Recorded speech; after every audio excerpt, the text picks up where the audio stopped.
Guys, Rick Shaw here, 26th of January 2021. We had our yearly report. We came down to Batanga City. It's about the same distance as it was to Binion where we used to go, but we'll just come down here. There's the office right there. It's kind of under a bridge. I'm going to show you when you come in from the north like we did. There'll be like that. To go on that bridge, you got to go to the right of that. Then you got to go all the way down there and turn around and come back to get into here. Otherwise, you'll be lost. But what happened to us in there today? We got here early. You have to make an appointment, guys. My appointment was for 9:30. We got here at 8:25, and so we walked up and said, "Is it okay?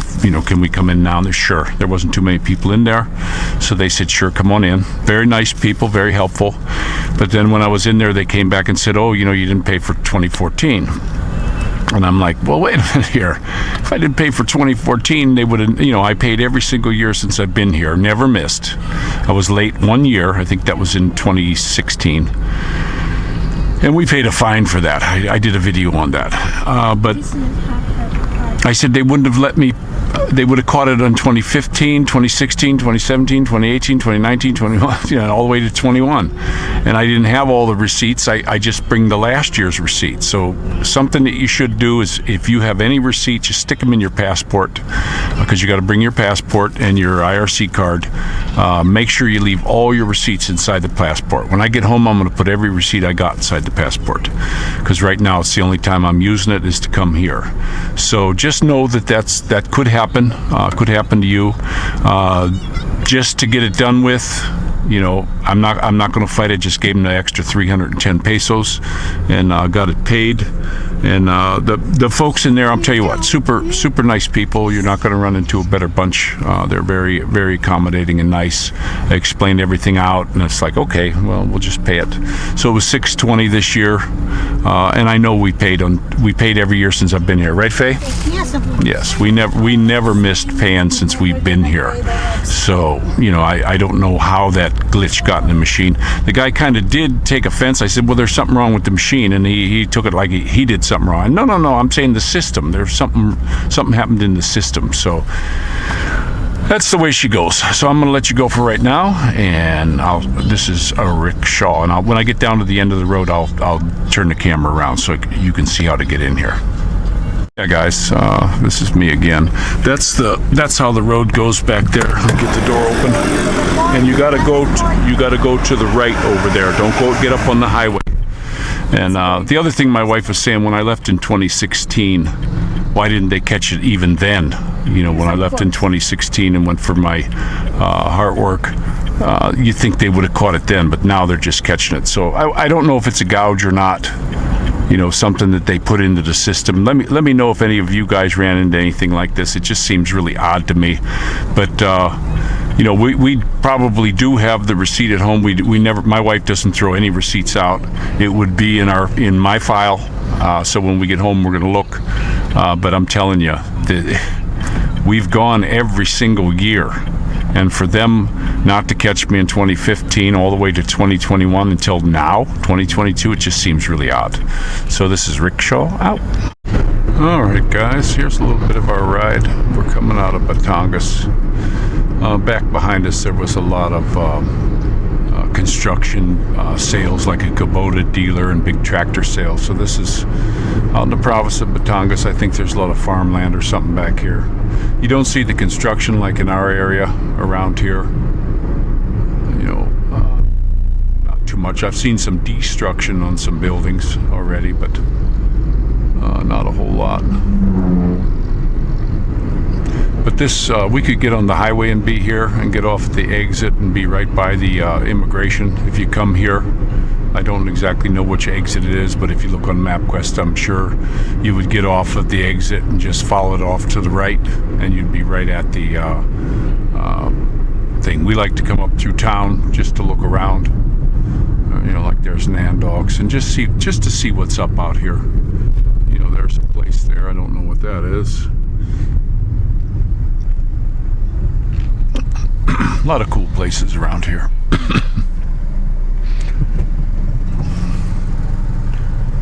Okay, we'll cut her off for a minute. There There's a big sign there. I don't know. Patrons de Mer. They always got, when you're entering and leaving an area, they got a big sign along the road. A hardware store.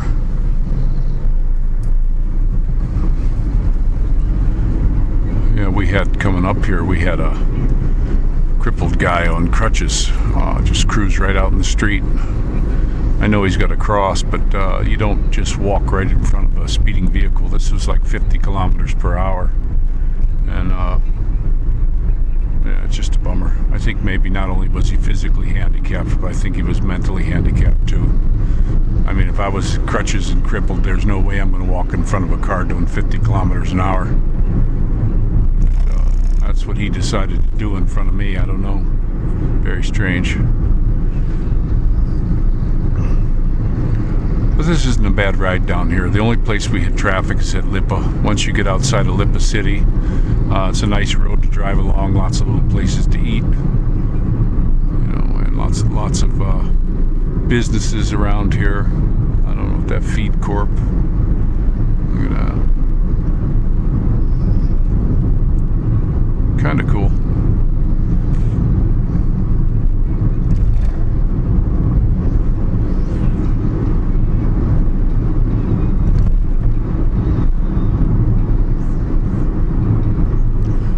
Smoky Jeepney in front of us. I always laugh how they, you know, you get a car like this and you take it in for their testing and they got to check the exhaust, but yet those damn things get away with murder. I noticed at the LTO, if you go in and it's smoking really bad, they just take the video of it or the pictures of the exhaust with the engine off. I mean, how ridiculous is it? I think it's just a tax gouge, you know, just to get more money out of you. Do they care about the air? No, because if they did, they wouldn't be doing that. These things would be off the road.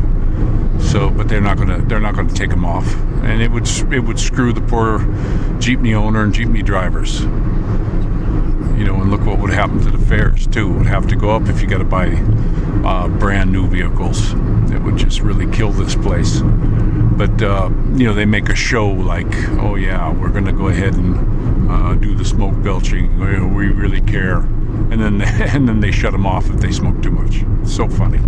I was in behind one year when I had my tricycle, and there was a tricycle in there. It was an old 1970s Yamaha 2-stroke. And when he pulled in there, he just covered the whole place in smoke. So they did his smoke belching with the engine off. Mine, they took the video with the engine on. But his, they had to shut it off. It was just smoking way too bad. And I think that, you know, the tricycle was as old and beat up as the owner. But you see, somebody else picks them up, you know, some grandkid or something, when they decide not to drive anymore. They pick them up and just keep driving them. Here's another truck, diesel truck, just spewing out a lot of stuff, and a little stray doggy. We just saw a dog was hitting the road. There's another one. See what you get around here? Look at that. Another dog. Nice looking dog, but they're all beat up. It's a real shame. And we, like I say, we just passed one that was hit in the middle of the road. It looked like a nice blonde dog, like a Labrador, and just scrunched. They cross the street like the people. They don't look. And I pity the motorcycles. You know, a lot of motorcycles come along and they run into these dang things. Lots of little shops over here. At least this road, it's wide enough, and they got a little bit of parking off to the right. But the Jeepneys, usually when they stop to pick up somebody, they don't pull way over to the curb. They'll sit right in that next lane over, right in the middle. It doesn't seem like they want to be out of the way. Okay, that's it for now. Oh, by the way, I wanted to say, down at the immigration for my yearly check-in, they did not require that you have a jab card. There is a law here in the Philippines. You can go to Grandpa Vlogger's latest video. He has a link in there where he'll send you the exact law, and it's law I believe it's 115 125, Dorothy? Yeah. Yeah, okay. It's Republic Act 115 125, where it states in there that you can't require a vaccine card to go do. And I believe that's for businesses and everything. They had a good one with Governor Gwen about it. And then Grandpa Vlogger came back, did another video on it. I'm sure there's going to be a lot more of these when we go down to S&M after the first of the month. If they don't let me in, I'm going to ask for a manager and just show them the law. I'm not going to get all crappy or anything. I'm just going to say, do you know you're breaking the law? Make sure I get their name. And then I'm going to leave there and go file a police report. I mean, that's doing everything by the book, because this was a law signed in by Mr. Duterte, and they're not allowed to do that. Now, he's got this other, I think it's Dookie, that pushed this thing where you can't go on public transport and all that. Is he going against the president? If he's the guy who pushed that, I don't know if you should be doing that. You shouldn't be going against a law that he signed. But that's where she's at. But they didn't require a jab card or anything like that for us. There's a guy walking out in the middle of the street. There you go. We're starting to get close to home here. Little kids are in the back, so we got a little bit of sleepy heads, so I'm gonna let you go again. There you go, guys. You can always tell when you're in Lipa City, because this is what you get as soon as you get here. It seems like from this exit all the way up to the Bleat exit, if you're in between here on the surface streets, it's not good. Once you get past here going the other way, like for us to go down to Batanga City, the roads are clear. But once you get up in this neck of the woods, it's always like this. I mean, if you can't stand traffic, this definitely wouldn't be the place for you.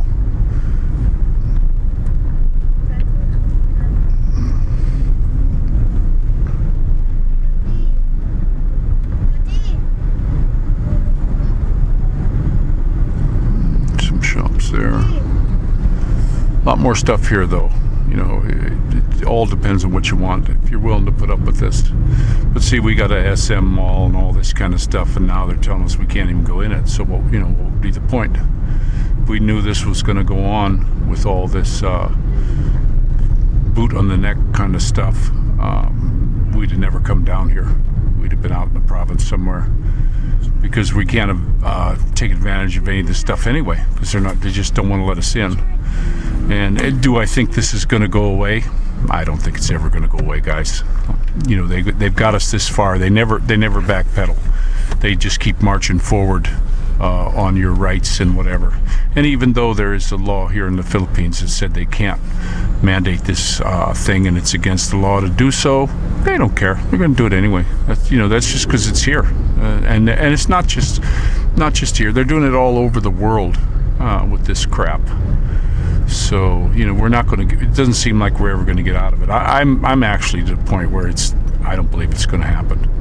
There's lots of this pie in the sky I see on there. Oh yeah, all these marches and all that. Well, yeah, England pulled back a little bit on what they're doing, and they're saying other places are gonna. Yeah, these globalists are never going to quit. They're going to keep marching forward. They maybe they have to step back a little bit, but it was a 2030 plan.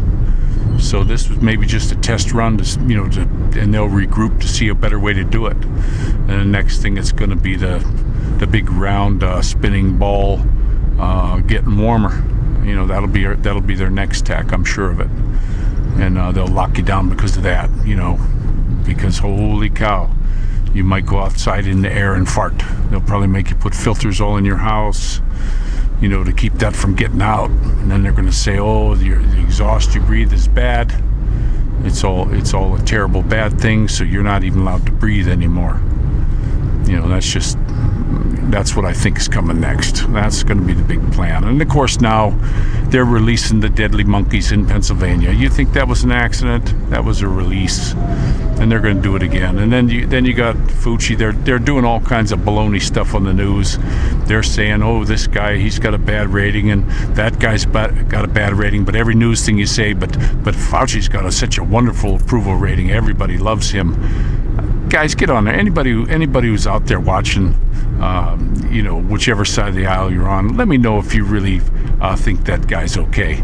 Because I sure would like to get in the head of somebody who thinks that guy is okay. He's switcherooed around You know, now they're finding out he made a ton of money on his stock deals with Pfizer and all this crap. So I'm just not buying it. So, well, we're almost home, so I'll let you go.